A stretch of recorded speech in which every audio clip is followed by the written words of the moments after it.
তো প্রথম যে প্রশ্ন আছে দেখে নাও, নিজেরা ট্রাই করো। নোবেল গ্যাসের আয়নায়ন সম্ভাবনা মানে আয়নাইজেশন পোটেনশিয়াল, কারণ অনেকের ইংলিশ না পড়লে অসুবিধা হয়, আর সত্যি কথা বলতে অসুবিধা হয়।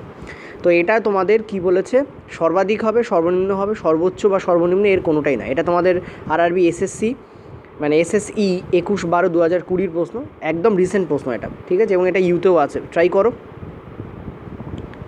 নোবেল গ্যাসে আয়নাইজেশন সম্ভাবনা কী হবে? দেখো, ionisation potential of Nobel gas is highest in periodic table, সব থেকে বেশি হয়, ঠিক আছে। অ্যান্সার আমাদের কী হবে? সর্বাধিক ইজ দ্য কারেক্ট অ্যান্সার। তোমাদের আমি মনে আছে হয়তো বলেছিলাম আয়নাইজেশন পোটেনশিয়াল কাকে বলে, ঠিক এর আগের ভিডিওতে আমি তোমাদের বলেছিলাম, যেখানে আমি হ্যালোজেন করিয়েছিলাম, ঠিক আছে। সুতরাং তোমাদের মনে রাখতে হবে প্রিভিয়াস ভিডিওগুলোকে দেখেই তবে এই ভিডিও এসো, তাহলে সুবিধা হবে, ঠিক আছে। আয়নাইজেশন পোটেনশিয়াল কাকে বলা হয়? বাইরের কক্ষপথে যে ইলেকট্রন থাকে তাকে রিমুভ করার জন্য যে পরিমাণ এনার্জি এখানে দিতে হয়, সেই পরিমাণ এনার্জিকে আমরা কি বলি? আয়নাইজেশন পোটেনশিয়াল বলি, ঠিক আছে।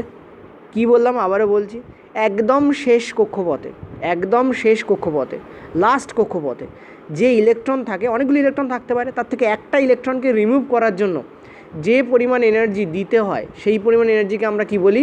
আয়নাইজেশন পোটেনশিয়ালস বলি, ঠিক আছে। অনেক সময় আয়নাইজেশন পোটেনশিয়াল মনে রাখতে হবে যে মেনলি অ্যাবজর্বই হয়, ঠিক আছে, কারণ ইলেকট্রন বার করছো, সেই এনার্জি দিতে হবে তোমাকে। এবার দেখো, মনে রাখতে হবে যে নিষ্ক্রিয় গ্যাস যেগুলো হয়, ঠিক আছে, নিষ্ক্রিয় গ্যাস যেটাকে আমরা নোবেল গ্যাসও বলি, নোবেল গ্যাস, নিষ্ক্রিয় গ্যাস বা নোবেল গ্যাসদের ক্ষেত্রে আয়নাইজেশন পোটেনশিয়াল কী হয়?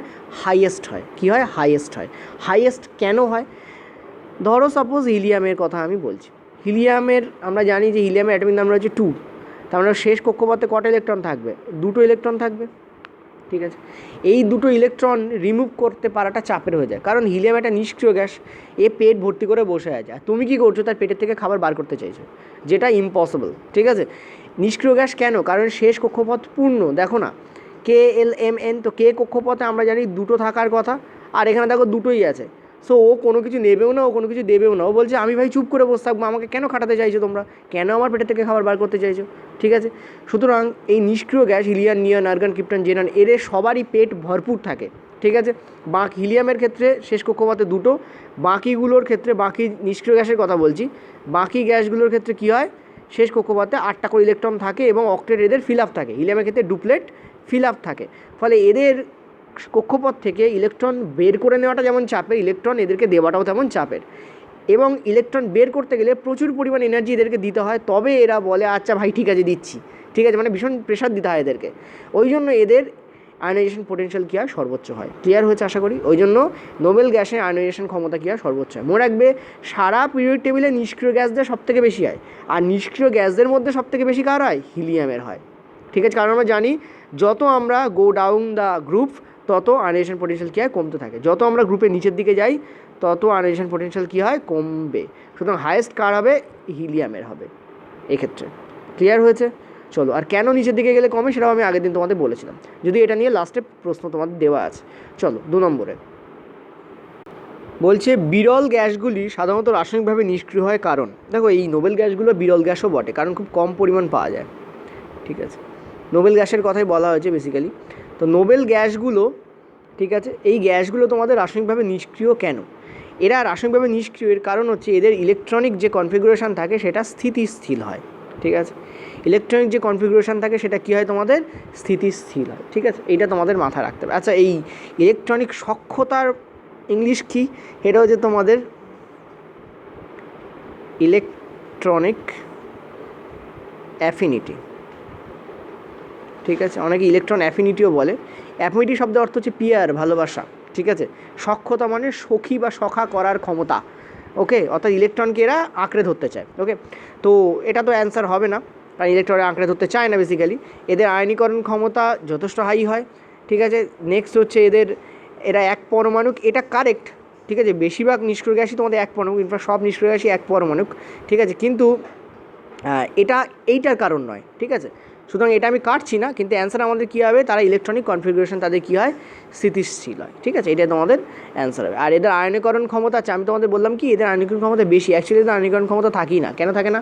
কারণ এরা আয়ন তৈরি করতে চায় না। কেন আয়ন তৈরি করবে? আয়ন কাকে বলা হয়? যখন কোনো কিছু যাবে বা আসবে, তখন সেটা নেগেটিভ অথবা পজিটিভ আয়ন হবে, ঠিক আছে। সুতরাং এদের আয়ন বা আয়ন নেগেটিভ পজিটিভ এটা কোনো ম্যাটারই করে না, ম্যাটার হচ্ছে এরা এক জায়গায় বসে থাকে, যেমন আছে তেমনই থাকতে চায়, ঠিক আছে। এদের ইলেকট্রনিক কনফিগারেশন কী হয়, স্থিতিশীল হয়। এটার মানে কি, এটার মানে হচ্ছে ডুপ্লেট বা অক্টেট এদের পূর্ণ থাকে। হিলিয়ামের ক্ষেত্রে যেমন ডুপ্লেট পূর্ণ থাকে, শেষ কক্ষপথে দুটো থাকার কথা দুটোই থাকে। বাকি নিষ্ক্রিয় গ্যাসগুলোর ক্ষেত্রে আমি একটু আগেই তোমাদের বলেছি, আরেকবার বলে দিচ্ছি, বাকি নিষ্ক্রিয় গ্যাসগুলোর ক্ষেত্রে কী হয়, এদের অক্টেট পূর্ণ থাকে। যেহেতু এই দুটো এদের পূর্ণ, ফলে এদের কোনো কিছু দেওয়ারও নেই নেওয়ারও নেই, অর্থাৎ ইলেকট্রনিক কনফিগারেশনে কী থাকে, স্থিতিশীল বা স্টেবল হয়। ওকে, চলো পরের প্রশ্ন। নিচের কোনটি একটি নিষ্ক্রিয় গ্যাস নয়? আমার অ্যান্সার দেওয়ার আগে অ্যান্সার দাও, অ্যান্সার দেওয়াটা খুব দরকার, ঠিক আছে। আমি যতক্ষণ বকবক করবো ততক্ষণ তোমাদের অ্যান্সার দেওয়া হয়ে যাওয়ার কথা। অবশ্যই ব্রোমিন হবে, কারণ ব্রোমিন হচ্ছে হ্যালোজেন, ব্রোমিন হচ্ছে কি হ্যালোজেন। সুতরাং this is not the correct answer. এটাই আমাদের নিষ্ক্রিয় গ্যাস নয়, এটাই আমাদের কারেক্ট অ্যান্সার হবে। বাকি সব কটা নিষ্ক্রিয় গ্যাস। পরের প্রশ্নে চলো। আচ্ছা, পরের প্রশ্ন দেখো, নিজের কোন গ্যাসটিকে স্ট্রেঞ্জার গ্যাস বলা হয়? ঠিক আছে, নিজের কোন গ্যাসকে কী বলা হয়? স্ট্রেঞ্জার গ্যাস বলা হয়। দেখো, স্ট্রেঞ্জার, STRANGER, স্ট্রেঞ্জার শব্দের অর্থ হচ্ছে অচেনা, যাকে আমরা চিনি না বা অপরিচিত, ঠিক আছে, অচেনা বা অপরিচিত। ওকে, এটা বলা হয় জেননকে, ঠিক আছে, জেননকে। জেনন কথাটা এসছে জেনোস থেকে। জেনন যে নাম সেটা হচ্ছে এসছে গ্রিক ওয়ার্ড জেনোস থেকে। এটার মানেই হচ্ছে স্ট্রেঞ্জার, মানে অচেনা বা অপরিচিত, ঠিক আছে।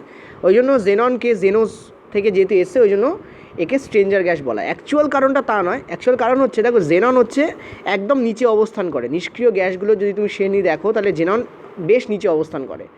যেহেতু জেনন নিচে অবস্থান করে, ফলে জেননের যে শেষ কক্ষপথে যে ইলেকট্রনগুলো থাকে, সাপোজ ধরো ইলেকট্রনগুলো আছে, জেননের অ্যাটমিক নাম্বার কত? 54, আমরা সবাই জানি 54 অ্যাটমিক নাম্বার, মানে ভীষণ বড় সড়ো গ্যাস, একটা বেশ বড় গ্যাস। ফলে কি হয়, জেননের শেষ কক্ষপথে যে ইলেকট্রনগুলো থাকে তার ওপর নিউক্লিয়াসের যে আকর্ষণ ক্ষমতা সেটা কমে যায়। ফলে এই ইলেকট্রনগুলো লুজভাবে বাউন্ড থাকে। ফলে জেনন কিন্তু নিষ্ক্রিয় গ্যাস হওয়া সত্ত্বেও বাকি গ্যাসগুলোর তুলনায় এটা যথেষ্ট রিঅ্যাক্টিভ হয়। জেনন কিন্তু রিঅ্যাক্টিভ হয়, ঠিক আছে। একদম এরকম নয় যে জেনন পুরোপুরি নন রিঅ্যাক্টিভ, তা কিন্তু নয়। এর কারণ কি, এর শেষ কক্ষপথে থাকা ইলেকট্রনগুলো কী হয়, লুজলি বাউন্ড থাকে, ঠিক আছে। লুজলি বাউন্ড মানে কি, নিউক্লিয়াস এদের ওপর যতটা আকর্ষণ করার ক্ষমতা কম হয়ে যায়। কেন? কারণ এরা অনেক দূরে অবস্থান করে। 54টা মানে অনেকগুলো শেল বাড়ছে, কক্ষপথ বেড়ে যাচ্ছে, ফলে এরা নিউক্লিয়াস থেকে আস্তে আস্তে দূরে যাচ্ছে। যেহেতু দূরে যাচ্ছে, ফলে কী হয়, এদের যে নিউক্লিয়াসের যে আকর্ষণ ক্ষমতা লাস্ট কক্ষপথে থাকা ইলেকট্রনগুলোর উপর কী হয়, কমে যায়। কমে যাওয়ার ফলে জেনন কিন্তু কী হয়, বেশ রিঅ্যাক্টিভ হয়ে যায়। ইনফ্যাক্ট এরা হ্যালোজেনের সঙ্গে জেননের রিয়াকশান দেখাও যায়। ফ্লোরিনের সঙ্গে রিয়াকশান কিন্তু হ্যালোজেনের মানে এই জেননের কিন্তু দেখা যায়। ওকে, ক্লিয়ার হয়েছে? এই জন্য যেহেতু নিষ্ক্রিয় গ্যাস, করা উচিত ছিল না বিক্রিয়া, অথচ বিক্রিয়া করে, এই একটা স্ট্রেঞ্জ বিহেভিয়ার করে, একটা অচেনা অদ্ভুত বিহেভিয়ার করে। ওই জন্য জেননকে কী বলা হয়, স্ট্রেঞ্জার গ্যাস বলা হয়। ওকে, চলো পরের প্রশ্ন। হিলিয়াম এবং আর্গনের উভয়ের ক্ষেত্রে যেটি কমন, সাধারণ কোনটা? দেখো, দুটো তরল ধাতু একজমই নয়, আমরা জানি যে দুটোই হচ্ছে গ্যাস, সুতরাং ধাতু তো ডেফিনেটলি এরা নয়, কেটে ফেলো। দুটোই বেলুন ফোলাতে ব্যবহার করা, দেখো হিলিয়ামকে বেলুন ফোলাতে ব্যবহার করা হয়, কিন্তু আর্গনকে ব্যবহার করা হয় না, কারণ হিলিয়াম অনেক হালকা গ্যাস, আর্গনের তুলনায় অনেক অনেক হালকা গ্যাস হচ্ছে হিলিয়াম, ঠিক আছে। সেই জন্য এটা অ্যান্সার নয়। নেক্সট হচ্ছে দুটোই ব্যাপনের হার অধিক। দেখো, হিলিয়ামের ব্যাপনের হার যথেষ্ট বেশি, কিন্তু আর্গনের ব্যাপনের হার সেই পরিমাণ নয়, ঠিক আছে। অ্যান্সার তোমাদের যেটা হবে সেটা দুটোরই শেষ কক্ষপথ পূর্ণ থাকে। আমরা জানি যে হিলিয়ামের ক্ষেত্রেও শেষ কক্ষপথে দুটো থাকার কথা, তাই থাকে। আর আর্গনের ক্ষেত্রে আমাদের জানি যে শেষ কক্ষপথে 8টা থাকার কথা, এখানেও তাই থাকে, ঠিক আছে। 8টা ইলেকট্রন থাকার কথা, তাই থাকে। এখানে 2টো ইলেকট্রন থাকার কথা, তাই থাকে।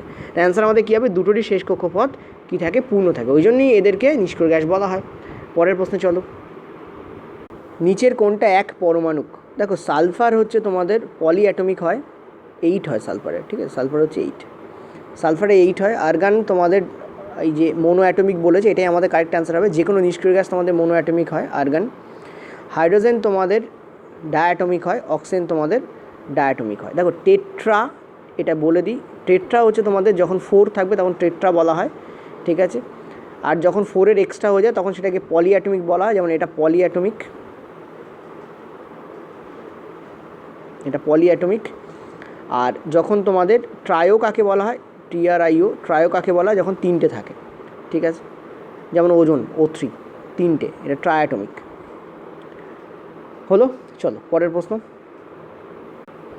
পরের প্রশ্ন, নিচের কোন নিষ্ক্রিয় গ্যাসকে পঞ্চম পর্যায়ে রাখা হয়েছে? দেখো, হিলিয়ামকে রাখা হয়েছে ফার্স্ট পর্যায়ে, নিয়নকে রাখা হয়েছে সেকেন্ড পর্যায়ে, আর্গানকে রাখা হয়েছে থার্ড পর্যায়ে, ক্রিপ্টনকে রাখা হয়েছে 4th পর্যায়ে, জেননকে রাখা হয়েছে 5th পর্যায়ে, অ্যান্সার এখানে জেননই হবে। আচ্ছা, তারপর হচ্ছে তোমাদের রেডনকে রাখা হয়েছে তোমাদের 6th পর্যায়ে। ওকে, তো কারেক্ট অ্যান্সার কী হবে এখানে? জেনন হবে। ইলেকট্রনিক কনফিগারেশন করলেও পেয়ে যাবে, প্লাস তোমরা এভাবে মনে রাখতে পারো হিলিয়াম, নিয়ন, আর্গন, ক্রিপ্টন, জেনন এবং রেডন। লাস্টে আমাদের কী থাকে? রেডন থাকে। পরের প্রশ্ন চলো। প্রথম দিকে বলেছিলাম একটু ইজি প্রশ্ন আছে, ঠিক আছে। সালফারের করাবো, সালফার থেকে তোমাদের একটু টাফ প্রশ্ন আসবে। সালফারের প্রথম দিকের প্রশ্নগুলো সোজা, তারপর থেকে টাফ আসবে। তো 18তম শ্রেণীতে বাকি শ্রেণীগুলি থেকে আলাদা কেন? 18তম শ্রেণী বাকি শ্রেণীগুলো থেকে আলাদা কেন? Why 18 group elements are different from the other elements. কেন? কারণ আমরা জানি এরা সবাই নিষ্ক্রিয় মৌল, এরা কেমিক্যালি নট রিঅ্যাক্টিভ। অ্যান্সার আমাদের এটাই হবে। পরের প্রশ্ন চলো।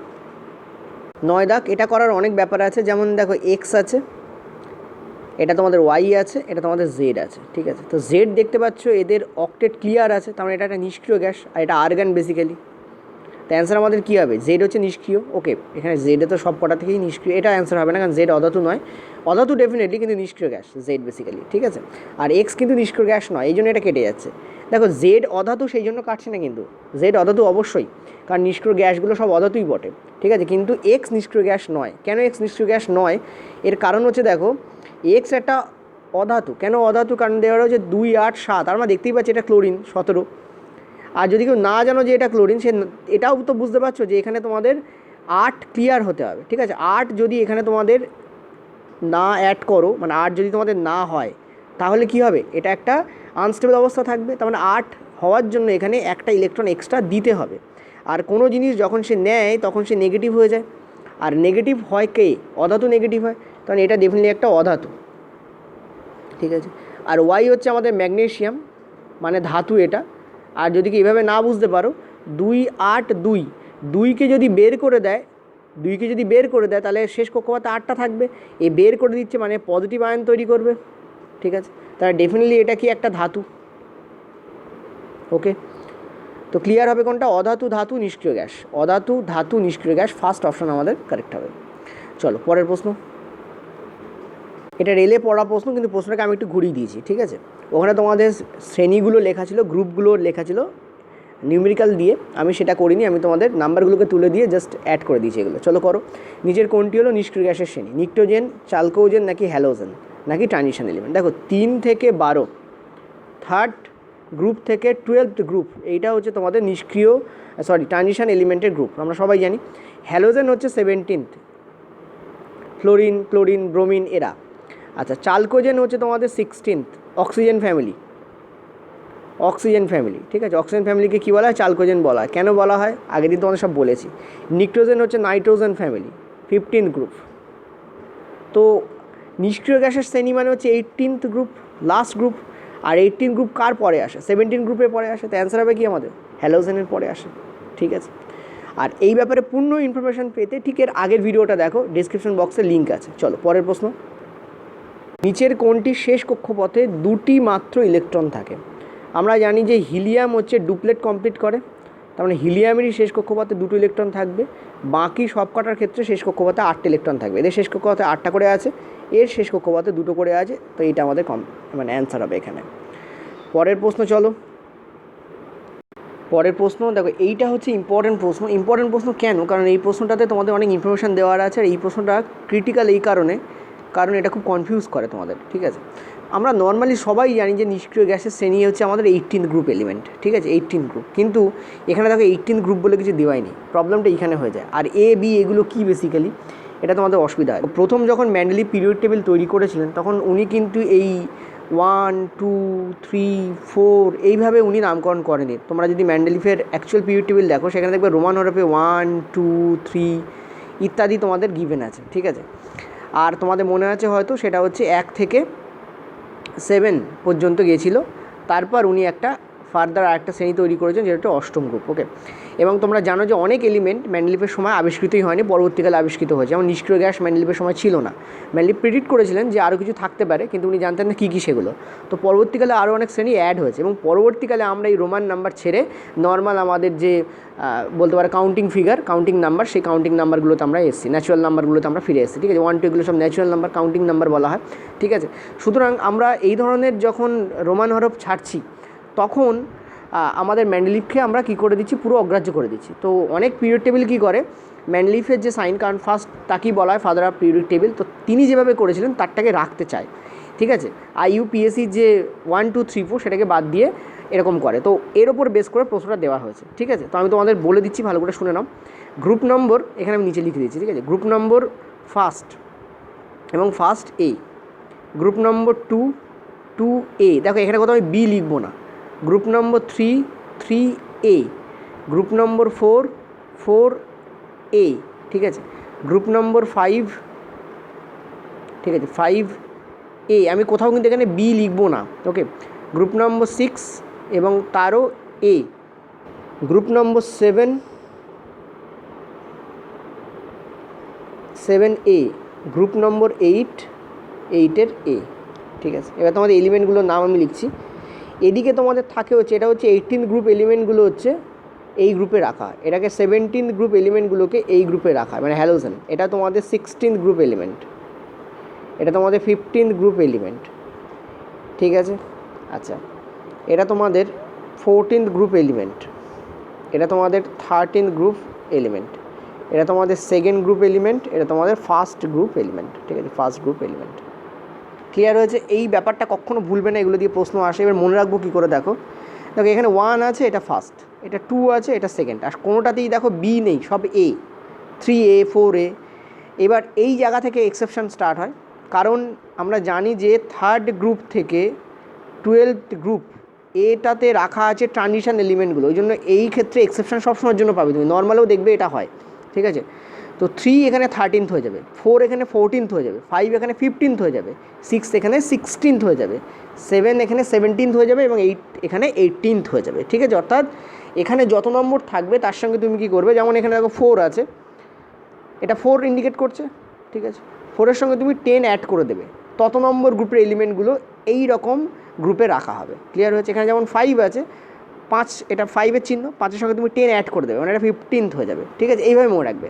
এইবার দেখো এখানে বলেছে নিষ্ক্রিয় মৌল, এটা 8A, আর 8A-কে আমরা কী জানি, 8-এর সঙ্গে 10 যোগ করলে যেটা হয়, অর্থাৎ 18th গ্রুপ এলিমেন্ট। নিষ্ক্রিয় মৌলগুলো 18th গ্রুপ এলিমেন্ট, তো অ্যান্সার হবে আমাদেরকে এইটা। This one is the correct answer. হলো? বলো বুঝলে কিনা।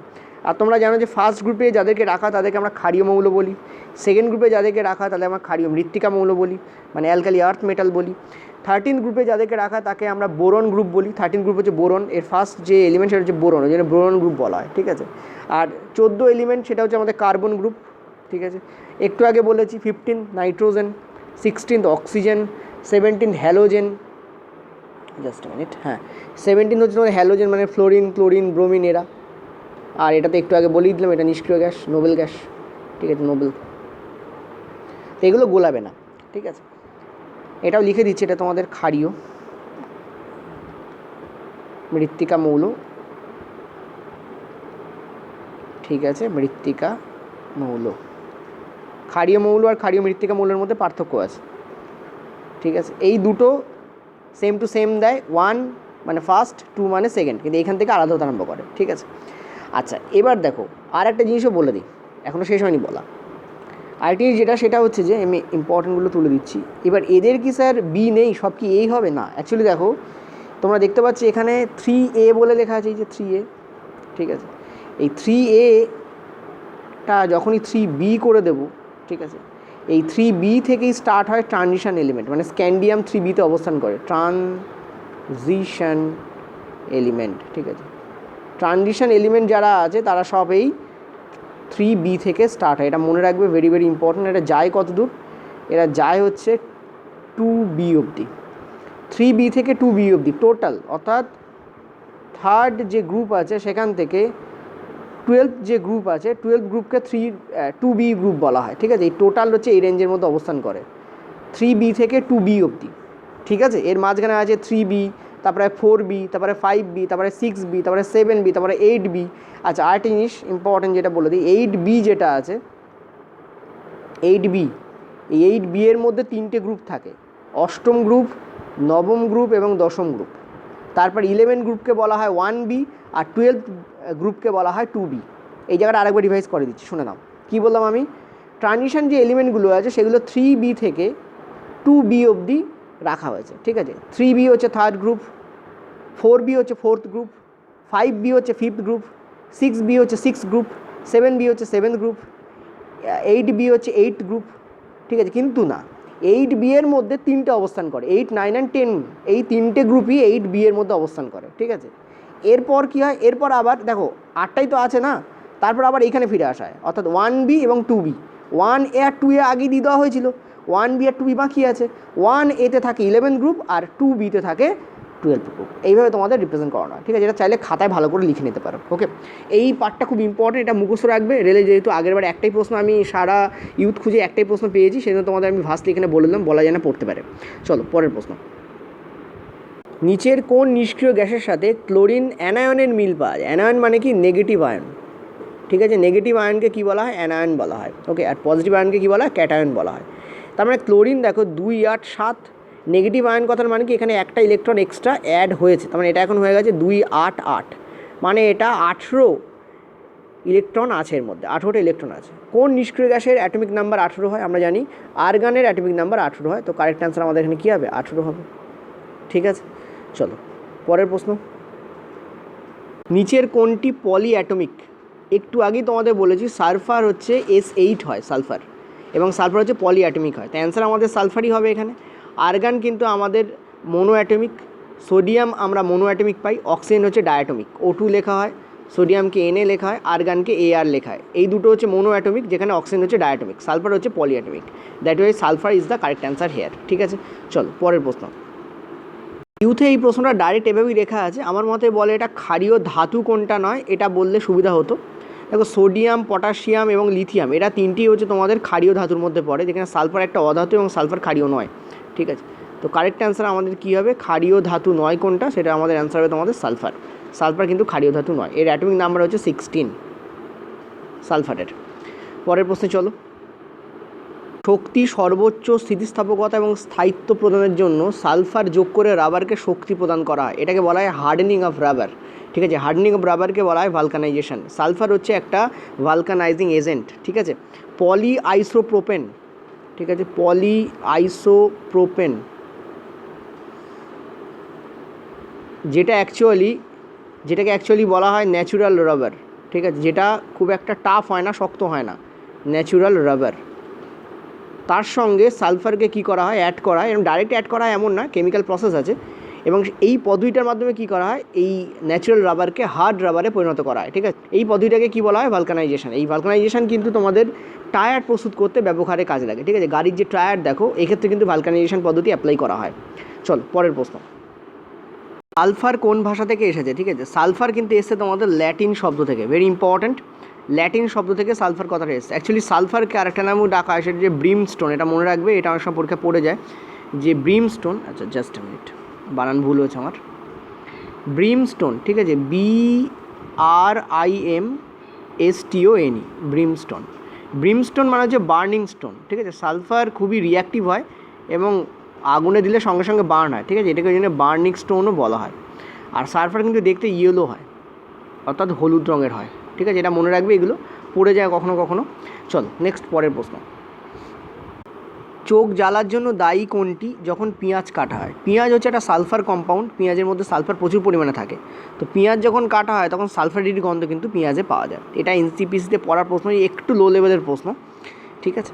চল নেক্সট পরের প্রশ্ন। ড্যাশের উপস্থিতির কারণে আমরা সেই গন্ধ পাই যা আমাদের বলে দেয় যে এলপিজি সিলিন্ডার লিক হচ্ছে। তোমরা জানো যে এলপিজি সিলিন্ডার যখন লিক হয় তখন একটা গন্ধ পাওয়া যায়, অ্যাকচুয়ালি ওর মধ্যে যে মিশ্রণ থাকে তার কোনো গন্ধ থাকে না, কিন্তু মিথাইল, ঠিক আছে, মিথাইল মারসেপ্টন বলে একটা পদার্থ ওর মধ্যে মিশ্রিত করা থাকে। এই মিথাইল মারসেপ্টনের যে সংকেত হয় সেটা হচ্ছে আমাদের CH3SH, তার মানে এটা একটা সালফার কম্পাউন্ড হয়, ঠিক আছে। তো অ্যান্সার আমাদের কী হবে? Sulphur compound. এই মিথাইল মারসেপ্টনটাও কিন্তু ডাইরেক্ট পরীক্ষার সময় পড়েছে, রেলের পরীক্ষাতেই পড়েছে, ঠিক আছে। তো মনে রাখবে মিথাইল মারসেপ্টন বলে একটা এখানে কম্পাউন্ড মিক্স থাকে, যে কারণে গন্ধটা বেরোয়, তীব্র একটা গন্ধ বেরোয়, আর সেটা কিন্তু একটা সালফার কম্পাউন্ড হয়, ওকে। চল পরের প্রশ্ন। দ্বিতীয় উত্তেজিত অবস্থায় সালফারের সমযোজ্যতা কত? এটা ইম্পর্টেন্ট প্রশ্ন এবং এটা ইউতে নেই, এটা LB 2018-তে পড়া প্রশ্ন। দেখো দ্বিতীয় উত্তেজিত অবস্থা বলতে এটাকে বলা হয় সেকেন্ড এক্সাইটেড স্টেট, ঠিক আছে, সেকেন্ড এক্সাইটেড স্টেট বা কন্ডিশন বলতে পারো তুমি। দেখো সালফারের যে অ্যাটমিক নাম্বার একটু আগে তোমাদের লিখেছিলাম 16, যদি না লিখে থাকি তাহলে শুনে নাও বা জানো হয়তো 16, ঠিক আছে। আগের দিন তোমাদের সালফার ডাইঅক্সাইড, সালফার ট্রাইঅক্সাইড এগুলোর সব তোমাদের আমি যে ফর্মুলা কী করে হয় অর্থাৎ কতগুলো চার্জ থাকে প্রথম ভিডিওতে করেছিলাম, মনে করে দেখো মেটাল নন মেটালে, ঠিক আছে। সেখানে 16 বারবার লিখছিলাম। তো 16 হচ্ছে সালফারের অ্যাটমিক নাম্বার। তো আমরা যদি এটাকে করি তাহলে 1s2, 2s2, 2p6, ঠিক আছে, 3s2 অ্যান্ড 3p, এটা তোমাদের 2 আর 2 4, 6 আর 6 10, 10 আর 2 12, 12 আর 4 হচ্ছে তোমাদের 16। তাহলে আমরা শেষ দুটো যদি কক্ষপথকে আমরা এখানে আঁকি, তার আমরা দেখতে পাচ্ছি যে এস কক্ষপথে সর্বোচ্চ দুটো ইলেকট্রন অ্যাকোমোডেট হতে পারে, একটা দুটো, ঠিক আছে, এই দুটো ইলেকট্রন। আচ্ছা আচ্ছা একটু এদিকে সরিয়ে আঁকি, ঠিক আছে। এস কক্ষপথে সর্বোচ্চ দুটো ইলেকট্রন থাকতে পারে, ঢুকে গেল। আচ্ছা পি কক্ষপথ আমরা জানি টোটাল 3টে এখানে ঘর থাকে, 1, 2 অ্যান্ড 3।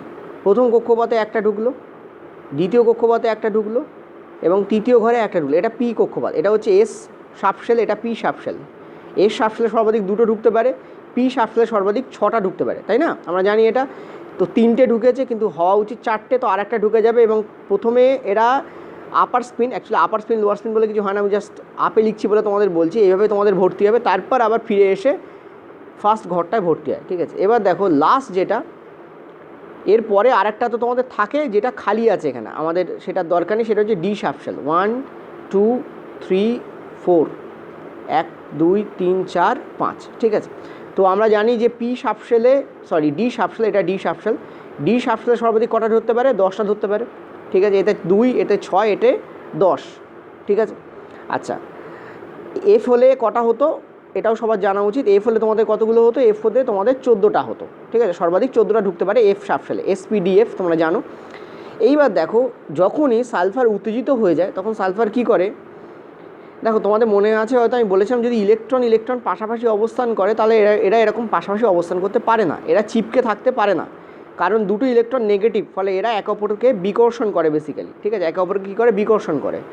এই যে দুটো ইলেকট্রন একসাথে রয়েছে এরা বিকর্ষিত হচ্ছে, তো যেই এখানে তুমি এনার্জি দেবে এ কী করবে, মানে এক্সাইট হবে, এক্সাইট মানে কি উত্তেজিত হয়ে যাবে, তখন এই একটা ইলেকট্রন কী করবে এখান থেকে বেরিয়ে আসবে, বেরিয়ে এসে কী করবে এই ডি সাবশেলে এন্টার করে যাবে, ঠিক আছে। তো এন্টার করে গেল, এটা হচ্ছে ফার্স্ট এক্সাইটেড স্টেট, ঠিক আছে। এটা হচ্ছে সালফারে কি ফার্স্ট এক্সাইটেড স্টেট। এবার যদি সেকেন্ড এক্সাইটেড স্টেট হয়, দেখো এখানেও দুটো ইলেকট্রন পাশাপাশি অবস্থান করছে, তো যখনই তুমি দ্বিতীয়বার ওকে এক্সাইট করবে, উত্তেজিত করবে, এখান থেকে আরেকটা ইলেকট্রন কী হবে এখানে শিফট হয়ে যাবে, ওকে। তো ক্লিয়ারলি তুমি দেখতে পাচ্ছ, আমরা জানি যে যতগুলো লোন পেয়ার থাকে, লোন পেয়ার মানে কি একা একা, লোন মানে একা, একা একা যতগুলো ইলেকট্রন থাকে ততগুলোই হচ্ছে সমযোজ্যতা হয়। তো এক্ষেত্রে আমরা দেখতে পাচ্ছি এখানে একটা ইলেকট্রন হয়ে গেছে, এখন এখানে দেখো এখন 3টে ইলেকট্রন হয়ে গেছে, 1, 2, ঠিক আছে, 3টে ইলেকট্রন হয়ে গেছে। আর এখানে দেখো দুটো ইলেকট্রন হয়ে গেছে, 1, 2, 3, 4, এখানে দেখো দুটো ইলেকট্রন হয়ে গেছে আমাদের। তাহলে টোটাল ইলেকট্রন একা একা কতগুলো আছে? 1, 2, 3, 4, 5, 6, তো 6 এখানে কারেক্ট অ্যান্সার হবে। যতগুলো ইলেকট্রন লোন পেয়ার তৈরি করবে ততগুলো সমযোজী বন্ধনও তৈরি করতে পারবে, ঠিক আছে। তো সালফারের দ্বিতীয় উত্তেজিত অবস্থায় সমযোজ্যতা কী হবে? 6 হবে, ঠিক আছে। অ্যাকচুয়ালি সালফারের যে হায়েস্ট কোভ্যালেন্সি সেটা 6ই হয়, আর সেটা হয় এই কারণে, এটা তোমাদের আমি ডাইরেক্ট বলতে পারতাম 6, তোমরা মুখস্থ করে নিতে, কিন্তু কেন হয় এটা তোমাদের দেখিয়ে দিলাম, ওকে। চলো পরের প্রশ্ন।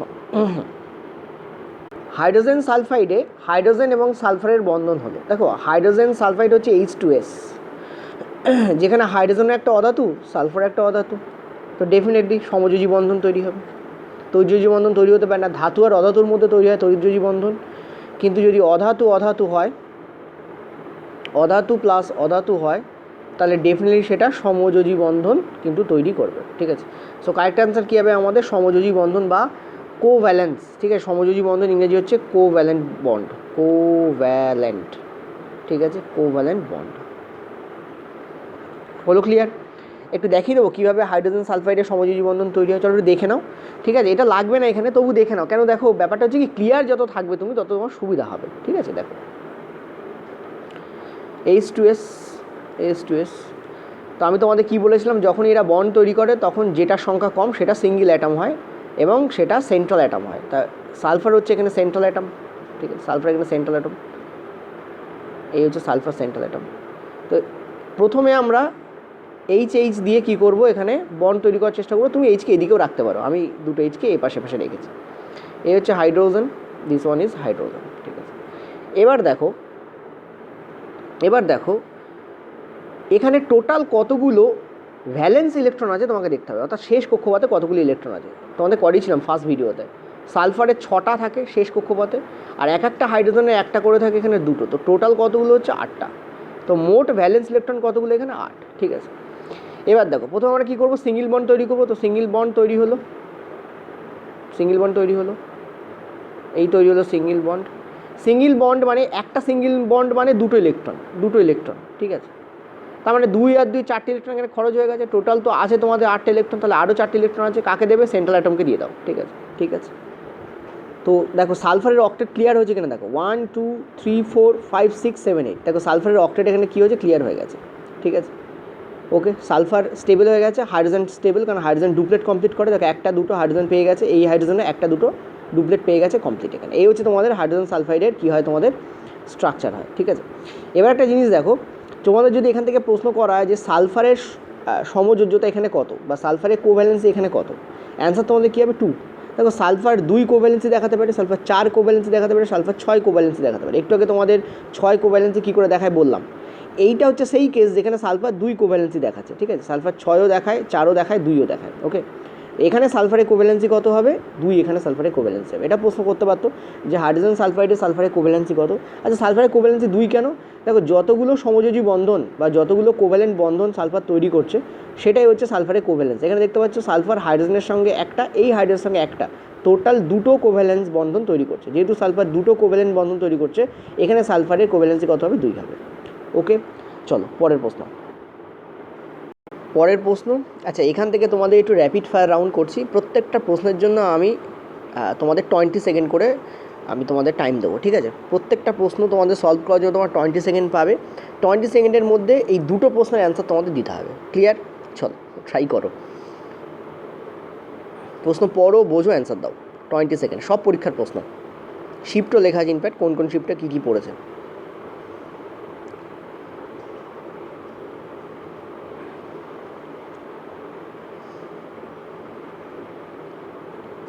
ওকে, time is going to over, now ends. দেখো তোমাকে বলছে যে নিচের কোনটি অ্যান্টাসিড হিসাবে কাজ করে, অ্যান্টাসিডের উপাদান হিসেবে কাজ করে। অ্যান্টাসিড কি, অ্যাসিড হলে যখন কোনো কিছু অতিরিক্ত আমরা খাই বা ভুলভাল কিছু খেয়ে ফেলি, বিশেষ করে ফাস্টফুড জাতীয় কিছু, তখন অ্যাসিড হয়। অ্যাসিড বেসিক্যালি কি, যে হাইড্রোক্লোরিক অ্যাসিড থাকে HCl, সেইটা কি হয় আমাদের পাকস্থলী ছাড়াও একটু খানিকটা উঠে আসে, ঠিক আছে। বদহজম হয়, অম্বল হয়, আমরা বলি ঢেকুর ওঠে, এই সমস্ত জিনিসগুলো আমরা বলে থাকি, ঠিক আছে। তো বেসিক্যালি এই HCl এর প্রভাবকে কমানোর জন্য অ্যান্টাসিডগুলোকে ব্যবহার করা হয়। অ্যান্টাসিড মানে অ্যান্টি অ্যাসিড, অ্যাসিডের উল্টো কাজ করে এরা, ঠিক আছে। মানে অ্যাসিডকে প্রশমিত করতে একে ব্যবহার করা হয়। তো বেসিক্যালি হাইড্রোজেন কার্বনেট আর কি, ঠিক আছে, sodium hydrogen carbonate, NaHCO3, sodium hydrogen carbonate মানেই অ্যাকচুয়ালি সোডিয়াম বাইকার্বনেট। তো এইটাকে ব্যবহার করা হয় অ্যান্টাসিডের উপাদান হিসাবে, ঠিক আছে। সোডিয়াম হাইড্রোজেন কার্বনেট বলতে পারো বা সোডিয়াম বাইকার্বনেটও এটাকে বলা হয়, ক্লিয়ার হয়েছে। এটাকে এই জন্য অ্যাসিডেও ব্যবহার করা। আর তোমরা জানো এটাও কিন্তু, এছাড়াও আমি তোমাদের আগের দিনও করাচ্ছিলাম যে কার্বনেট বেসড যে তোমাদের বা সোডিয়াম কার্বনেট বেসড যে তোমাদের ফায়ার এক্সটিংগুইশার আছে, সেটা কী করে কাজ করে সেটা তোমাদের মেটাল নন মেটালে আমি আগের দিনও করিয়েছি। ওকে, এটাও সেক্ষেত্রে ব্যবহার করা হয়। আচ্ছা পরের প্রশ্ন বলছে যে বেকিং সোডা কি রাসায়নিকভাবে ভিন্ন বেকিং পাউডার থেকে। এইটা তোমাদের ALPতে পড়ার প্রশ্ন, এটা ইউতেও আছে, পেজ নম্বর 227, পেজ নাম্বার 277 পেজে এইটা তোমাদের দেওয়া আছে, ঠিক আছে। ওই জন্য আমি তোমাদের করাচ্ছি। বলছে যে বেকিং সোডা কি রাসায়নিকভাবে ভিন্ন বেকিং পাউডার থেকে। দেখো বেকিং সোডা এবং বেকিং পাউডার দুটো 70% সেম, কিন্তু বাকি পার্টটা আলাদা। বেকিং সোডা হচ্ছে এই সোডিয়াম হাইড্রোজেন কার্বনেট, ঠিক আছে, বা যাকে বলা হয় সোডিয়াম বাইকার্বনেট। ওকে, বেকিং সোডা হচ্ছে সোডিয়াম কি বাইকার্বনেট বা সোডিয়াম হাইড্রোজেন কার্বনেট, কিন্তু বেকিং পাউডারের মধ্যে সোডিয়াম বাইকার্বনেট এবং টার্টারিক অ্যাসিড এবং তার সঙ্গে আরেকটা জিনিসও থাকে, যদিও অ্যান্সার তোমাদের এখানে অপশান অনুযায়ী A কারেক্ট হবে। এখানে বলছে হ্যাঁ এরা একে অপরের থেকে ভিন্ন, কারণ বেকিং সোডা হচ্ছে সোডিয়াম বাইকার্বনেট, যার সংকেত হচ্ছে এইটা, বা সোডিয়াম হাইড্রোজেন কার্বনেটও বলা হয়। আর বেকিং পাউডার হচ্ছে সোডিয়াম বাইকার্বনেট এবং টার্টারিক অ্যাসিডের মিশ্রণ, ঠিক আছে। প্রশ্নটা তোমাদের মাথায় আসা উচিত, যদি দুটো জিনিস, একটা ক্ষার, তোমরা জানো সোডিয়াম বাইকার্বনেট হচ্ছে মৃদু ক্ষার, আর টার্টারিক অ্যাসিড হচ্ছে মৃদু অ্যাসিড। তাহলে একটা ক্ষার একটা অ্যাসিড, সো এ তো বিক্রিয়া আরম্ভ করবে। যাতে বিক্রিয়া আরম্ভ না হয়, প্যাকেটের মধ্যে থাকলেই তো বিক্রিয়া আরম্ভ হবে, যাতে বিক্রিয়া আরম্ভ না হয় সেই জন্য এর মধ্যে, ঠিক আছে, কর্ন স্টার্চ মেশানো থাকে। Corn starch, STERCH। Corn starch basically কি, এটা হচ্ছে ভুট্টার যে এন্ডোস্পার্ম থাকে, সেই ভুট্টার এন্ডোস্পার্ম থেকে এই কর্ন স্টার্চ তৈরি হয়। একে মেইজ স্টার্চও বলা হয়। মেইজ মানে ভুট্টা, MAIZD, মেইজ স্টার্চও একে বলা হয়, ঠিক আছে। তো কর্ন স্টার্চ বা মেইজ স্টার্চ যাই বলো না কেন, এই দুটোর মধ্যে যে কোনো একটা এখানে মিশ্রিত অবস্থায় থাকে, যাতে এই দুটোর মধ্যে বিক্রিয়া হয় না, এটাকে বাফার বলা হয়। অনেক সময় প্রশ্ন দেয় যে বেকিং পাউডারের মধ্যে যাতে ক্ষার এবং অ্যাসিডের বিক্রিয়া না আরম্ভ হয়, তাই জন্য বাফার হিসাবে কোনটাকে ইউজ করা হয়? বাফার হিসাবে কিন্তু মেইজ স্টার্চ বা কর্ন স্টার্চ ব্যবহার করা হয়। ওকে, আশা করি বুঝতে পারছো, যাতে বিক্রিয়া শুরু না হয়। ক্লিয়ার হয়েছে? ওকে, চলো পরের প্রশ্ন। নেক্সট পরের প্রশ্ন, চলো আবার ট্রাই করা যাক। 20 সেকেন্ড টাইম স্টার্টস নাও। 24 এবং 25 দাগ।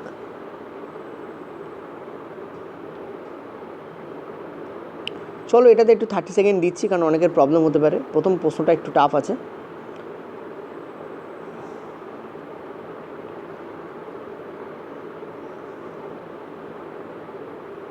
নিচের প্রশ্নটা তো হয়ে যাওয়া উচিত, প্রথম প্রশ্নটা নিয়েই গন্ডগোল হবে, তাই না? ওকে, টাইম ইজ ওভার। দেখো, নিচের প্রশ্নটা আগে অ্যান্সার করে দিই। কস্টিক সোডার রাসায়নিক নাম কি? সবাই জানো, sodium hydroxide. This is the correct answer, sodium hydroxide, ঠিক আছে। NaOH, কস্টিক সোডা, ছোটোবেলা থেকে পড়ে আসছি। আচ্ছা, প্রথম প্রশ্নটা দেখো, সোজা বলি প্রশ্নগুলোকে আমি র্যাপিড ফায়ারে করাচ্ছি। বলছে কার্বনের বিজারিত করার গুণাবলী দিয়ে, এই যে বিজারিত করার গুণাবলী, এটা ইংরাজি হচ্ছে রিডিউসিং পাওয়ার, ঠিক আছে, reducing power of carbon, reducing power, reducing power of কার্বনের। তো কার্বনের রিডিউসিং পাওয়ার দিয়ে নিচের কোন ধাতুকে নিষ্কাশিত করা যায় না, কোন ধাতুকে পাওয়া যায় না? দেখো, এই সমস্ত ধাতু এরা হচ্ছে রিঅ্যাক্টিভ মেটাল, ঠিক আছে। তামা, লোহা, সোডিয়াম তো ভীষণ রিঅ্যাক্টিভ, জানো তোমরা। সোডিয়াম, পটাশিয়াম, অ্যালুমিনিয়াম এরা মারাত্মক, ক্যালসিয়াম, ম্যাগনেসিয়াম এরা মারাত্মক তোমাদের কী হয়, রিঅ্যাক্টিভ হয়। এই সমস্ত ধাতুগুলোকে কিন্তু সরাসরি প্রকৃতিতে ফ্রি অবস্থায় পাওয়া যায় না। ফ্রি অবস্থায় কাদেরকে পাওয়া যায়? গোল্ডকে ফ্রি অবস্থায় পাওয়া যায়, ঠিক আছে। রূপা, Ag এদেরকে কিন্তু কী করা যায়, তোমাদের ফ্রি অবস্থায় পাওয়া যায়। গোল্ডের যেটা সংকেত সেটা হচ্ছে আরাম, AU। তো রূপো, গোল্ড এগুলোকে প্রকৃতিতে কী হয়, ফ্রি অবস্থায় পাওয়া যায়, ডাইরেক্ট নিষ্কাশিত করা যায়। কেন? তার কারণ হচ্ছে এরা সাধারণত নন রিঅ্যাক্টিভ মেটাল, বিক্রিয়া করে না। কিন্তু আমরা দেখতে পাচ্ছি এখানে, মনে রাখবে এখানে অ্যান্সার কী হবে, এখানে অ্যান্সার হবে তোমাদের সোডিয়াম, ঠিক আছে। সোডিয়ামকে কিন্তু কার্বনের রিডিউসিং পাওয়ার দিয়ে কী করা যায় না, বের করা যায় না। তামা, লোহা, দস্তাকে করা যায়, সোডিয়ামকে করা যায় না, ঠিক আছে। ওকে, কেন সোডিয়ামকে করা যায় না? এর কারণ হচ্ছে, দেখো বেসিক্যালি কী হয়, NaCl থেকে সোডিয়ামকে বের করা হয়। তোমাদের মাথায় রাখতে হবে যে সোডিয়ামকে কিন্তু ক্লোরাইড থেকে বের করা হয়, সোডিয়ামকে কিন্তু অক্সাইড থেকে বের করা হয় না। সোডিয়াম ক্লোরাইড থেকে মেনলি সোডিয়ামকে বের করা হয়, ঠিক আছে। এটা কারণ কি? এর কারণ হচ্ছে NaCl, আচ্ছা কীভাবে হয় সেটা বলে দিই আগে। NaCl এর ওপর দেওয়া হয় তড়িৎ, অর্থাৎ কারেন্ট, এবং এখানে যে পদ্ধতি অ্যাপ্লাই করা হয় সেটাকে বলা হয় তড়িৎ বিশ্লেষণ, বানান কি লিখছি, বয়সী, ঠিক আছে, বিশ্লেষণ। তড়িৎ বিশ্লেষণ পদ্ধতি এখানে কি করা হয়, অ্যাপ্লাই করা হয়। এই তড়িৎ বিশ্লেষণ পদ্ধতির মাধ্যমে কি করা হয়, সোডিয়ামকে দুটো পার্টে ব্রেকডাউন করে দেওয়া হয়। একটা হচ্ছে সোডিয়াম আর দ্বিতীয় হচ্ছে তোমাদের ক্লোরিন, ঠিক আছে। এই দুটো পার্টে কী করে দেওয়া হয়, ব্রেক করে দেওয়া হয়, ঠিক আছে, তড়িৎ বিশ্লেষণ পদ্ধতিতে। তো এখানে ইলেকট্রোলাইসিস বা বলতে পারো তড়িৎ বিশ্লেষণ পদ্ধতি এখানে ব্যবহার করা হয়। তো এটা হচ্ছে খুব ইম্পর্ট্যান্ট একটা প্রশ্ন, যে তোমাদের যদি বলে যে সোডিয়ামকে কিসের মাধ্যমে নিষ্কাশিত করা হয়, ইলেকট্রোলাইসিস পদ্ধতিতে নিষ্কাশিত করা হয়, এবং সোডিয়ামকে কিন্তু তার ক্লোরাইড থেকে নিষ্কাশিত করা হয়, অক্সাইড থেকে কিন্তু নয়। এটা একটা ইম্পর্ট্যান্ট প্রশ্ন। এখন কেন কার্বন দিয়ে করা যায় না? কারণ দেখো, সোডিয়ামের ক্ষেত্রে মাথা রাখতে হবে কার্বন হচ্ছে লেস রিঅ্যাক্টিভ দ্যান সোডিয়াম, ঠিক আছে। সুতরাং কার্বনের দিকে যায় না, কার্বন দ্বারা রিডিউসড হয় না, বিজারিত হয় না, সেই জন্য সোডিয়ামকে কার্বন দ্বারা কী করা যায় না, নিষ্কাশিত করা যায় না। ওকে, চলো নেক্সট পরের প্রশ্ন। আবার চলো, 20 second time starts now. Sodium কার্বনেটের সাধারণ নাম কি? ছুরি দিয়ে কাটা যায় এমন ধাতুর নাম কি?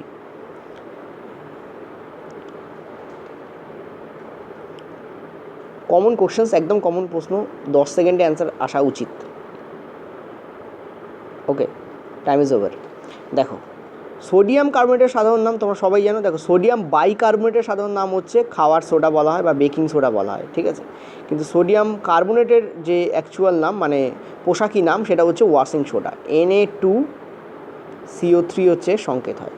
নেক্সট পরেরটা, ছুরি দিয়ে কাটা যায় কাকে? আমরা জানি সোডিয়ামকে কাটা যায়। সোডিয়াম, পটাশিয়াম, ক্যালসিয়াম এরা সবাই হচ্ছে একটু নরম ধাতু হয়, সেই জন্য এদেরকে কী করা যায়? ছুরি দিয়ে কাটা যায়, ঠিক আছে। অ্যান্সার আমাদের কী হবে? সোডিয়াম। ওকে, চলো পরের প্রশ্ন। নেক্সট র্যাপিড ফায়ার, চলো ট্রাই করো। এখানে একটু তোমাদের চাপ তৈরি করেছি, 3টে প্রশ্ন আছে।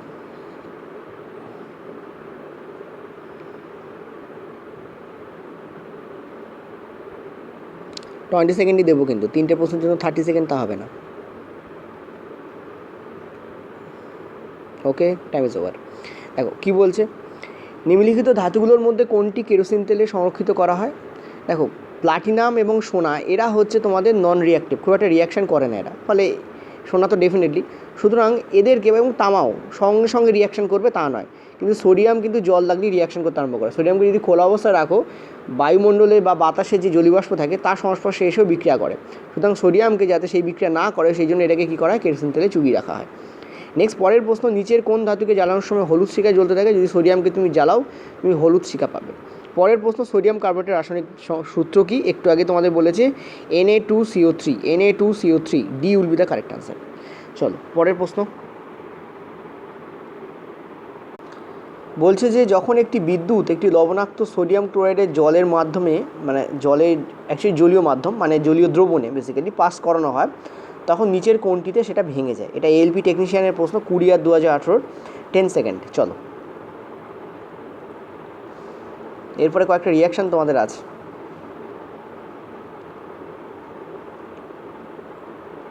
ওকে, অ্যান্সার দেখো, এখানে বলছে যখনই তুমি বিদ্যুৎ এই লবণাক্ত সোডিয়াম ক্লোরাইডের জলীয় দ্রবণে পাস করাবে তখন যেটা উৎপন্ন হয় সেটা হচ্ছে তোমাদের NaOH উৎপন্ন হয়, তার সঙ্গে হাইড্রোজেন উৎপন্ন হয়, তার সঙ্গে ক্লোরিন গ্যাস উৎপন্ন হয়। তো অনেক সময় কী হয়, এরা আবার ওই জলীয় দ্রবণের সঙ্গে বিক্রিয়া করে HClও তৈরি করে, ঠিক আছে।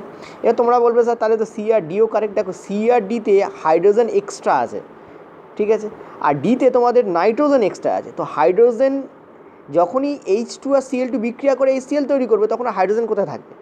এই জন্য সিটা আমাদের কেটে যাচ্ছে, আর ডি কাটছে কারণ নাইট্রোজেন কখনোই উৎপন্ন হয় না, আর বি কাটছে কারণ অক্সিজেন উৎপন্ন হয় না। ক্লিয়ার হয়েছে? সেই জন্যই আমাদের ফার্স্ট অপশন কারেক্ট হচ্ছে।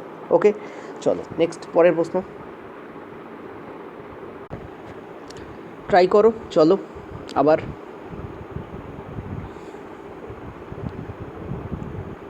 টোয়েন্টি সেকেন্ড টাইম দিচ্ছি। হাইড্রোক্লোরিক অ্যাসিডের সাথে সোডিয়াম কার্বনেটের বিক্রিয়ায় কী গ্যাস উৎপন্ন হয়? প্রথম প্রশ্ন। দ্বিতীয় প্রশ্ন, সোডিয়াম হাইড্রোজেন কার্বনেটকে উত্তপ্ত করলে নিচের কোন গ্যাসটিকে পাওয়া যায়? চলো ট্রাই করো। একটু চাপ হতে পারে অনেকের ক্ষেত্রে, যেহেতু বিক্রিয়া এখানে ইনভলভ আছে। 20 সেকেন্ড ইজ ওভার। দেখো, প্রথমটায় বলেছে যখন তুমি হাইড্রোক্লোরিক অ্যাসিডকে নিচ্ছ, ঠিক আছে, এবং সেই হাইড্রোক্লোরিক অ্যাসিডের সঙ্গে তুমি বিক্রিয়া করাচ্ছ সোডিয়াম কার্বনেটের। সোডিয়াম কার্বনেটের ফর্মুলা কি? Na2CO3, ঠিক আছে, এবং তার সঙ্গে তুমি HCl এর বিক্রিয়া করাচ্ছ, ঠিক আছে। এটার বিক্রিয়া যেটা উৎপন্ন হয় সেটা হচ্ছে NaCl উৎপন্ন হয়, অর্থাৎ সোডিয়াম ক্লোরাইড উৎপন্ন হয়, তার সঙ্গে তোমাদের CO2 উৎপন্ন হয়। এই CO2টাই হচ্ছে গ্যাস, এখানে সেটাই জিজ্ঞেস করেছে যে কোন গ্যাস উৎপন্ন হয়। এছাড়াও তোমাদের জলও কিন্তু এখানে পাওয়া যায়, ঠিক আছে। তো কারেক্ট অ্যান্সার আমাদের কী হবে এখানে? Carbon dioxide. ওকে, আচ্ছা নেক্সট চলো পরের প্রশ্ন। আচ্ছা চলো, জলটা যে আছে এটা লিখিয়ে দিই, H2O। ওকে, পরের প্রশ্ন বলছে তোমাদের সোডিয়াম হাইড্রোজেন কার্বনেটকে উত্তপ্ত করলে কোনটা পাওয়া যায়? দেখো, সোডিয়াম হাইড্রোজেন কার্বনেটের ডিকম্পোজিশন করতে বলেছে, মানে সোডিয়াম হাইড্রোজেন কার্বনেট ফর্মুলা কি? NaHCO3, ঠিক আছে। এর ওপরে যখন তুমি তাপ প্রয়োগ করো, বেসিক্যালি তাপ, হিট, তাপ যখন তুমি দিচ্ছ তখন এটা কী হয়? এটা ডিকম্পোজড হয়, ঠিক আছে। কিসে কিসে ডিকম্পোজড হবে? যেগুলো দিয়ে এটা তৈরি তাতে ডিকম্পোজড হয়ে যাবে। প্রথমত এটা Na2CO3 তৈরি করে, অর্থাৎ সোডিয়াম কার্বনেট তৈরি করবে, এবং তার সঙ্গে CO2 তৈরি করবে। এই গ্যাসটার কথা এখানে বলতে বলা হয়েছে, ঠিক আছে। দেখো, CO3 থেকে CO2 বেরিয়ে গেছে, তাহলে কি বেঁচে আছে? দেখো, এখানে একটা হাইড্রোজেন বেঁচে আছে আর এখানে একটা অক্সিজেন বেঁচে আছে, তাহলে H2O, ঠিক আছে, এটাই উৎপন্ন হবে বেসিক্যালি, H2O। ক্লিয়ার? তাহলে অ্যান্সার আমাদের এখানে কী হবে? অক্সিজেন সরি মানে কার্বন ডাইঅক্সাইড গ্যাস তোমাদের এখানে প্রস্তুত করা হচ্ছে। ঠিক আছে, এই দুটো প্রশ্নই দেখো তোমাদের এলপিতে পড়েছে। এলপিতে রিয়াকশন বেস প্রশ্ন বেশ ভালোই পড়ে। পরের প্রশ্ন চলো, ট্রাই করো। 20 সেকেন্ড। ন্যাট্রিয়াম কোনটির ল্যাটিন নাম? লিথিয়াম, সোডিয়াম, রুবিডিয়াম এবং পটাশিয়াম। 15/11/2018 পড়া প্রশ্ন। আচ্ছা, দুটো প্রশ্ন 15/11/2018 পড়েছে। নিম্নলিখিত উপাদানগুলির মধ্যে কোনটি মুক্ত উপাদান হিসেবে প্রকৃতিতে পাওয়া যায় না? চলো দেখো, ন্যাট্রিয়াম হচ্ছে সোডিয়ামের ল্যাটিন নাম, ওই জন্য সোডিয়ামের সংকেত Na। তোমরা জানো যে পটাশিয়ামের সংকেত K হয়, কারণ কি এর যে ল্যাটিন নাম সেটা হচ্ছে ক্যালিয়াম। ঠিক আছে, যেমন গোল্ডের Au হয়, কেন? অরাম তাই। ঠিক আছে, তারপর রূপার আর্জেন্টাম, ওই জন্য Ag হয়। ঠিক আছে, তারপরে তোমাদের লেডের Pb হয়, কারণ প্লাম্বাম তাই। ঠিক আছে, এগুলো একটু মাথা রাখবে। তো এখানে কারেক্ট অ্যান্সার কী হবে? তোমাদের সোডিয়ামের কারেক্ট অ্যান্সার হবে। পরের প্রশ্ন, নিম্নলিখিত উপাদানগুলির মধ্যে কোনটি মুক্ত অবস্থায় প্রকৃতিতে পাওয়া যায় না? অ্যান্সার হবে তোমাদের সোডিয়াম। কারণ সোনা, প্লাটিনাম এবং রূপা এরা হচ্ছে নন reactive, very very less reactive, একেবারে বিক্রিয়া করে না তা না। যেমন সোনা যেমন তোমাদের ওই এর সাথে বিক্রিয়া করে, অ্যাকোয়ারিজের সাথে বিক্রিয়া করে, ভেরি ভেরি নন রিয়াক্টিভ।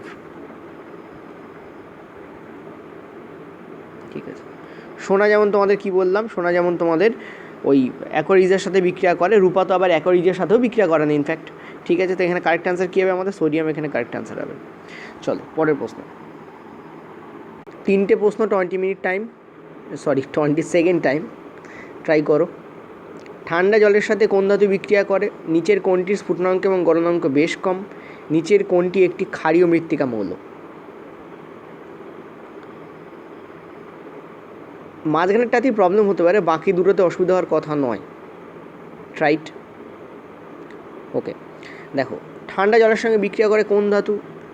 সোডিয়াম, পটাশিয়াম, এই দুটো ধাতু কিন্তু ঠান্ডা জলের সঙ্গে বিক্রিয়া করে। গরম জলের সঙ্গে ক্যালসিয়াম বিক্রিয়া করে ফেলে। ঠিক আছে, বাকিরা কিন্তু জলের সঙ্গে বিক্রিয়া ডাইরেক্ট করে না। তো ঠান্ডা জলের সঙ্গে কোন ধাতু বিক্রিয়া করে? সোডিয়াম এখানে আরেকটা অ্যান্সার হবে। নেক্সট হচ্ছে নিচের কোনটি স্ফুটনাঙ্ক এবং গলনাঙ্ক কম? ঠিক আছে, সমস্ত অ্যালকালি এখানে দেখো সোডিয়াম, তো that is Y sodium will be the correct answer. ঠিক আছে, চলো পরের প্রশ্ন। নিচের কোনটি একটি ক্ষারীয় মৃত্তিকা মৌল নয়? বেরিয়াম, ক্যালসিয়াম, ম্যাগনেসিয়াম এরা সবাই ক্ষারীয় মৃত্তিকা মৌল, কারণ এরা সেকেন্ড গ্রুপে অবস্থান করে। সোডিয়াম কিন্তু ক্ষারীয় মৃত্তিকা মৌল নয়, এটা ক্ষারীয় মৌল। Alkali metal, alkali earth metal নয়, ক্ষারীয় মৌল এটা। এই দুটোর মধ্যে অনেকে গোলায়, ওই জন্য আমি বারবার এই দুটো বলে দিই। ঠিক আছে, এবং এটা কিন্তু ফার্স্ট গ্রুপের এলিমেন্ট, যেখানে বাকিরা কিন্তু সব সেকেন্ড গ্রুপের এলিমেন্ট। তো কারেক্ট অ্যান্সার আমাদের ডি হবে। পরের প্রশ্নে চলো। এই প্রশ্নটা দেখো, তোমাদের দুটো শিফটে একই টাইপের প্রশ্ন পড়েছে, ভেরি ইন্টারেস্টিং। দুটো শিফটে একই টাইপের প্রশ্ন পড়েছে এবং খুবই ইম্পর্ট্যান্ট প্রশ্ন, কারণ বেশিরভাগ স্টুডেন্ট এই প্রশ্নটা দেখে ঘাবড়ে যায়, স্ফটিক জল কাকে বলা হয়। ঠিক আছে, আমি তোমাদের পরে বলছি, আগে ট্রাই করো নিজেরা। চলো ট্রাইট, 20 সেকেন্ড দিচ্ছি, ট্রাই করো। নিচের কোনটিতে স্ফটিক জল পাওয়া যায় না বলেছে? আর সোডিয়াম সালফেট সলিউশনে বেরিয়াম ক্লোরাইড সলিউশন মিশ্রিত করলে কী হবে? Okay, try it.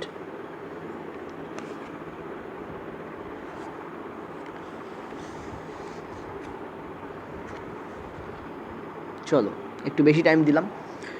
দেখো বলেছে নিচের কোনটিতে স্ফটিক জল পাওয়া যায় না। স্ফটিক জল বলতে কি, যেমন তোমরা জানো যে, যেমন ধরো জিপসাম। ঠিক আছে, জিপসাম হচ্ছে ক্যালসিয়াম সালফেট, CaSO4। ঠিক আছে, জিপসামে ওভারঅল 2 অণু জল পাওয়া যায়, CaSO4 2H2O। ঠিক আছে, জিপসাম, এই যে জলটা রয়েছে এটাকে বলা হয় স্ফটিক জল। ঠিক আছে, এই যে জলটা রয়েছে এটাকে কি বলা হয়? স্ফটিক জল। ওকে, তো জিপসামের সংকেত calcium sulphate, Ca for calcium, sulphate 2H2O। ঠিক আছে, আচ্ছা কপার সালফেটের ফর্মুলা অনেকে জানো, CuSO4। কপার সালফেটে নর্মালি 1 থেকে 7 অণু জল থাকে, তবে 5 অণু জলটা বেশি দেখা যায়, তো H2O। কপার সালফেট হচ্ছে পেন্টাহাইড্রেট। ঠিক আছে, কপার সালফেট পেন্টাহাইড্রেট বলা হয় এটাকে, কারণ পেন্টা মানে 5। ঠিক আছে, আচ্ছা কপার সালফেটের আরেকটা নাম কি বলতে পারো? কপার সালফেটকে আর কি নামে রাখা হয়? এবার দেখো ওয়াশিং সোডা। ঠিক আছে, তোমরা কপার সালফেটটা বলতে থাকো ওয়াশিং সোডা। ওয়াশিং সোডায় কিন্তু জল থাকে বেসিক্যালি। ঠিক আছে, ওয়াশিং সোডার ফর্মুলা কি? Na2CO3, এবং এটা ডেকাহাইড্রেট হয়, অর্থাৎ 10H2O হয়। ডেকাহাইড্রেট, ডেকা শব্দের অর্থ 10, Na2CO3 10H2O। ওকে, আচ্ছা বেকিং সোডার ফর্মুলা কী হয়? NaHCO3। ঠিক আছে, তো মনে রাখবে এই সোডিয়াম হাইড্রোজেন কার্বনেট এইটাতে কিন্তু কোনো জল থাকে না। ঠিক আছে, এইটাতে কিন্তু কোনো স্ফটিক জল থাকে না, বাকি সব কটাতে কিন্তু আমরা স্ফটিক জল পাই। ওকে, আচ্ছা, আরেকটা জিনিস যেটা তোমাদের এখানে প্রশ্ন করেছিলাম যে কপার সালফেটকে কি বলা হয়? বলা হয় ব্লু ভিট্রিয়ল। কি বলা হয়? Blue vitriol. ঠিক আছে। জিপসামের অপর নাম কি? সেটা হচ্ছে ক্যালসিয়াম সালফেট 2H2O। আচ্ছা, আরেকটা জিনিস তোমাদের যদি জিজ্ঞাসা করা হয় যে হোয়াইট ভিট্রিয়ল কোনটাকে বলা হয়, কেউ বলতে পারবে হোয়াইট ভিট্রিয়ল কোনটাকে বলা হয়? জিঙ্ক সালফেটকে কিন্তু হোয়াইট ভিট্রিয়ল বলা হয়, আর জিঙ্ক সালফেটে কিন্তু 7 অণু জল থাকে। ঠিক আছে, জিঙ্ক সালফেট লিখে দেবো, চলো লিখে দিই, একটু অনুকালিতে লিখি তাহলে, এটাও পড়তে পারতো এখানে, জিঙ্ক সালফেট। এই ভিট্রিয়ালগুলো দিয়ে প্রশ্ন আসে অনেক সময়। ZnSO4 7H2O, নর্মালি 7 অণু জল থাকে। ঠিক আছে, জিঙ্ক সালফেটে। আর এটাকে কি বলা হয়? এটাকে বলা হয় হোয়াইট ভিট্রিয়ল। White vitriol. ঠিক আছে, চলো পরের প্রশ্ন। Zinc sulphate, sorry sodium sulphate, sodium sulphate আর বেরিয়াম ক্লোরাইড, এই দুটোর যদি বিক্রিয়া হয় তাহলে কি উৎপন্ন হয়? দেখো, সোডিয়াম সালফেটের যে ফর্মুলা হয় সেটা হচ্ছে Na2SO4। ঠিক আছে, Na2SO4।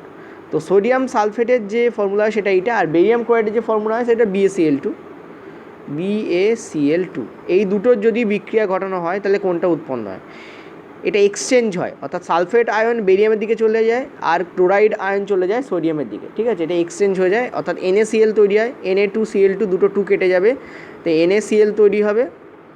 ঠিক আছে, আর এখানে বেরিয়াম সালফেট তৈরি হবে, BaSO4 তৈরি হবে তোমাদের। ঠিক আছে, BaSO4 তোমাদের তৈরি হবে। ঠিক আছে, তো এই দুটো থেকে এই দুটো তোমাদের তৈরি হবে বেসিক্যালি। ওকে, কী হয়? এই ক্লোরাইড আয়নটা সোডিয়ামের দিকে চলে যায়, এই সালফেট আয়নটা বেরিয়ামের দিকে চলে যায়, ক্রস কানেকশন হয়ে যায়। ওকে, এটাকে কী বলে জানো? ডবল ডিসপ্লেসমেন্ট বলা হয়। যাই হোক, তা আমরা এখানে কী দেখতে পাচ্ছি যে তাহলে কী তৈরি হবে এখানে বলেছে, কোনটা দেখো হচ্ছে সালফার ডাইঅক্সাইড, না কোনো বিক্রিয়া হবে না, বিক্রিয়া তো হবে। আচ্ছা, বেরিয়াম ক্লোরাইড, না বেরিয়াম সালফেট উৎপন্ন হবে। This is the correct answer, কারণ বেরিয়াম ক্লোরাইড অলরেডি এখানে আছে, তো বেরিয়াম ক্লোরাইডের সঙ্গে বিক্রিয়া বেরিয়াম ক্লোরাইড কী করে তৈরি হবে? বেরিয়াম সালফেট তৈরি হবে। ঠিক আছে, চলো পরের প্রশ্ন, চলো ট্রাই করো। 20 সেকেন্ড। সোডার একটি অণুতে কতগুলি জলের অণু থাকে? দেখো, সোডার একটি অণুতে যখন বলবে কতগুলো জলের অণু থাকে, তখন তোমরা ভাববে কোন সোডা, সেটাকে ভাবতে হবে। যে সোডায় জলের অণু থাকে না তার কথা বলা হচ্ছে না কিন্তু এখানে। আর এখানে বলেছে সোডিয়াম অক্সাইড কী প্রকৃতির হয়। দেখো, সোডিয়াম অক্সাইড তোমাদের হয় ক্ষারীয় প্রকৃতির। কেন ক্ষারীয় প্রকৃতির? কারণ এটা ধাতব অক্সাইড, আর আমরা জানি ধাতব অক্সাইড ক্ষারীয় হয়। ঠিক আছে, ধাতব অক্সাইড কী হয়? এটা ধাতব অক্সাইড ক্ষারীয় হয়। ঠিক আছে, নেক্সট দেখো, সোডা, তার মানে এখানে Na2CO3 এর কথা বলা হয়েছে, অর্থাৎ ওয়াশিং সোডার কথা বলা হয়েছে। আর ওয়াশিং সোডায় আমাদের কিন্তু জল থাকে। সোডিয়াম বাইকার্বনেটে কিন্তু কোনো জল থাকে না। ঠিক আছে, যেটাকে বেকিং সোডা বলা হয়, কিন্তু ওয়াশিং সোডায় কিন্তু জল থাকে। কত অণু জল থাকে? ডেকাহাইড্রেট, তো H2O, 10H2O হবে, 10 অণু। পরের প্রশ্নে চলো,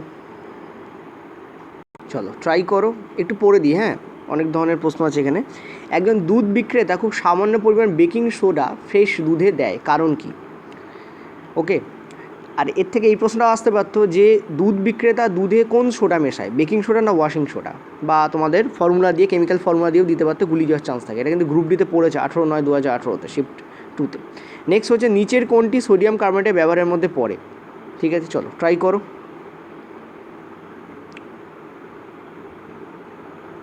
খুব ইজি প্রশ্ন নয়, কারণ গুলিয়ে যাওয়ার চান্স থাকে, তবে তোমাদের কাছে ইজি লাগার কথা, বহুবার এসব প্রশ্ন করেছি আমি। 43 ডাক্তার যদিও একটু নতুন প্রশ্ন, ভিডিও পজ করে ট্রাই করতে পারো। ওকে, দেখো, একজন দুধ বিক্রেতা খুব সামান্য পরিমাণ বেকিং সোডা, দেখো বেকিং সোডা বেসিক্যালি ক্ষারীয় টাইপের হয়। ঠিক আছে, তার মানে দুধের অ্যাসিডিফিকেশানকে বন্ধ করার জন্যই কিন্তু এটা করা হয়।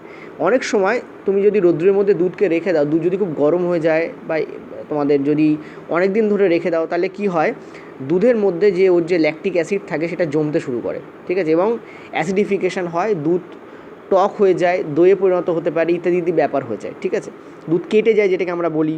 ঠিক আছে, দই পরিণত হয় না, বেসিক্যালি ছানায় পরিণত হতে পারে, দুধ কেটে যেতে পারে। ঠিক আছে, এটাকে আমরা বলি। তো দুধের এই অ্যাসিডিফিকেশানটাকে নষ্ট করার জন্য, মানে বন্ধ করার জন্য বেসিক্যালি বেকিং সোডাকে প্রয়োগ করা হয়। ঠিক আছে, ক্ষার, বেকিং সোডা ক্ষার হয়, তো অ্যাসিড, মানে অ্যাসিডের যে প্রভাব সেটাকে কমিয়ে দেয়। নেক্সট হচ্ছে নিচের কোনটি সোডিয়াম কার্বনেটের ব্যবহারের মধ্যে পড়ে? দেখো বোরেক্স তৈরি করতে সোডিয়াম কার্বনেট ডেফিনেটলি ব্যবহার করা হয়, কারণ বোরেক্সের যে অ্যাকচুয়াল কেমিক্যাল নেম হয় সেটা হয় সোডিয়াম টেট্রাবোরেট, ঠিক আছে, এবং ডেকাহাইড্রেট, কারণ এর মধ্যেও 10 অণু জল থাকে। এই যে ফর্মুলা হয়, ফর্মুলা মনে রাখবো, সময় ডাইরেক্ট ফর্মুলা পড়ে Na2B4O7, এভাবেও এটাকে লেখা হয়, ঠিক আছে। আচ্ছা, বোরন থাকে, ওই জন্য টেট্রাবোরেট, সোডিয়াম থাকে আর অক্সিজেন থাকে, আর তার সঙ্গে 10 অণু থাকে জল, ঠিক আছে। তো আমাদের এখানে কারেক্ট অ্যান্সার কী হবে? ডেফিনেটলি বোরেক্স তৈরি করতে ব্যবহার করা হয়। ওকে, জলের স্থায়ী কাঠিন্যত্ব দূর করতে ব্যবহার করা হয়। দেখো 2 প্রকারের কাঠিন্যত্ব থাকে, তোমাদের আগের দিন আমি বলছিলাম। একটা হচ্ছে তোমাদের পার্মানেন্ট হার্ডশিপ অফ ওয়াটার, আর 2 হচ্ছে তোমাদের টেম্পোরারি হার্ডশিপ অফ ওয়াটার। স্থায়ী কাঠিন্যত্ব মানে হচ্ছে permanent hardship of water. Permanent hardship of water কখন হয়? যখন সেখানে ক্লোরাইড এবং সালফেট লবণ জলের মধ্যে মিশে থাকে, ঠিক আছে। এবং কার ক্লোরাইড আর কার সালফেট লবণ? ক্যালসিয়াম এবং ম্যাগনেসিয়াম। ক্যালসিয়াম এবং ম্যাগনেসিয়াম ক্লোরাইড এবং ম্যাগনেসিয়াম সালফেট যদি জলের সঙ্গে মিশে থাকে, এরা জলে দ্রবীভূত অবস্থা থাকে, ঠিক আছে। এবং এদেরকে সহজে কী করা যায় না? বার করা যায় না। তো সেইটা করার জন্য মানে জলকে গরম করলে, অনেক সময় দেখবে জল গরম করার পর নিচে সাদা আস্তরণ পড়ে, ওটা basically calcium carbonate, CaCO3 basically, এবং ম্যাগনেসিয়াম কার্বনেটের আস্তরণ, ঠিক আছে। ক্যালসিয়াম কার্বনেট আর ম্যাগনেসিয়াম কার্বনেটের যখন আস্তরণ থাকে তখন তাকে বলা হয় টেম্পোরারি হার্ডনেস অফ ওয়াটার, অর্থাৎ ওটাকে গরম করলে এই ক্যালসিয়াম কার্বনেট এবং ম্যাগনেসিয়াম কার্বনেট কী হয়? পাত্রের তলায় থিতিয়ে পড়ে এবং ওই ওপরের জলটাকে ছেঁকে তুলে নিলে ওটা পরিষ্কার জল হয়ে যায়। টেম্পোরারি হার্ডনেসকে মানে যেটা কিনা অস্থায়ী কাঠিন্যত্ব বলা হয়, সেই অস্থায়ী কাঠিন্যত্বকে অনায়াসে গরম করে বয়েল করে ফুটিয়ে কী করা যায়? দূর করা যায়। কিন্তু ক্যালসিয়াম ক্লোরাইড আর ম্যাগনেসিয়াম সালফেট যদি ওর মধ্যে মিশ্রিত অবস্থায় থাকে তো ওটাকে সহজে কিন্তু দূর করা যায় না, তখন ব্যবহার করতে হয় সোডিয়াম কার্বনেটের ফ্যাক্টর। সুতরাং আমরা বলতে পারি বিও এখানে কারেক্ট অপশান হবে। নেক্সট হচ্ছে কাঁচ শিল্পে, সাবান শিল্পে এবং কাগজ শিল্পে ডেফিনেটলি সোডিয়াম কার্বনেট ব্যবহার করা হয়। তো এখানে অ্যান্সার তোমাদের হবে ওপরের সব কটা। হলো ক্লিয়ার? এটা কিন্তু ইম্পর্টেন্ট প্রশ্ন, এই 44 দাগ ইজ ভেরি ইম্পর্ট্যান্ট। পরের প্রশ্নে চলো, ট্রাই করো নিজেরা, 10 সেকেন্ড। সোডিয়াম সালফেটের রাসায়নিক সূত্র কি? এটা আমাদের লাস্ট প্রশ্ন আজকের, 15/11/2018 প্রশ্ন, শিফট 2 এর প্রশ্ন। ওকে, আচ্ছা জানিও নিচে কমেন্টে র্যাপিড ফায়ার কেমন লাগলো, তাহলে নেক্সট দিন থেকে এরকম র্যাপিড ফায়ারই করাবো, কারণ সামনে পরীক্ষা এসে গেছে। সোডিয়াম সালফেটের রাসায়নিক সূত্র কি? ঠিক আছে, সোডিয়াম সালফেটের রাসায়নিক সূত্র হচ্ছে Na2SO4। কেন এটা হয় জানো?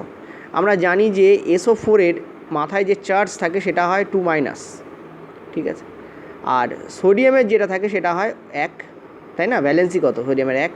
তো আমরা জানি এর যেটা থাকে আর এর যেটা থাকে সেটা কী হয়? ক্রস কানেকশান হয়ে যায়। তো 2টা যেটা সালফেটের ছিল সেটা সোডিয়ামের ঘাড়ে গিয়ে বসে, আর যেটা সোডিয়ামের ছিল সেটা সালফেটের ঘাড়ে গিয়ে বসে। তো সালফেটে তো 1, ওই জন্য লেখার দরকার হয় না, ওই জন্য ফর্মুলা হয় Na2SO4, ঠিক আছে। তো Na2SO4 কোথায় গেল? এই যে first option, Na2SO4 is the correct option, ঠিক আছে। ওকে, তো আজকে এই পর্যন্তই তোমাদের ছিল।